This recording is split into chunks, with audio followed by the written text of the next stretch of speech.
আসসালামু আলাইকুম। সপ্তম শ্রেণীর বাংলা টিউটোরিয়ালে তোমাদেরকে স্বাগতম।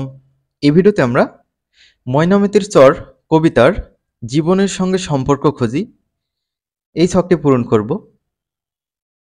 ময়নামতির চর কবিতাটির সাথে তোমার জীবনের বা চারপাশের কোনো মিল খুঁজে পাও কিনা কিংবা কোনো সম্পর্ক খুঁজে পাও কিনা তা নিচে লেখো। তো চলো আমরা এই ছকটি পূরণ করে ফেলি। এখানে উত্তরটা দেখে নাও।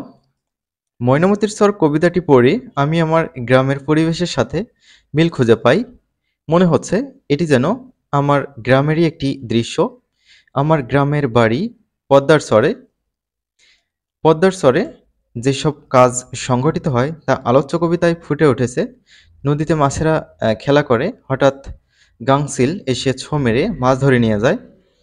গাছের ডালে বসে মনের আনন্দে ছিঁড়ে ছিঁড়ে খায়।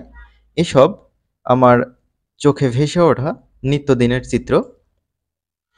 ময়নামতির চর কবিতায় কবি অত্যন্ত চমৎকার ভঙ্গিতে কৃষি ব্যবস্থার বাস্তব চিত্রকে ফুটিয়ে তুলেছেন। নদীর চরে কৃষকরা চাষাবাদ করে ফসল ফলায়। সেই ফসল যেন কেউ নষ্ট করতে না পারে সেজন্য তারা রাতে পাহারা দেয়। চরের ফাঁকা জায়গায় স্বাধীনভাবে গরু মহিষ চরে বেড়ায়। এসব দৃশ্য আমার খুব চিরচেনা।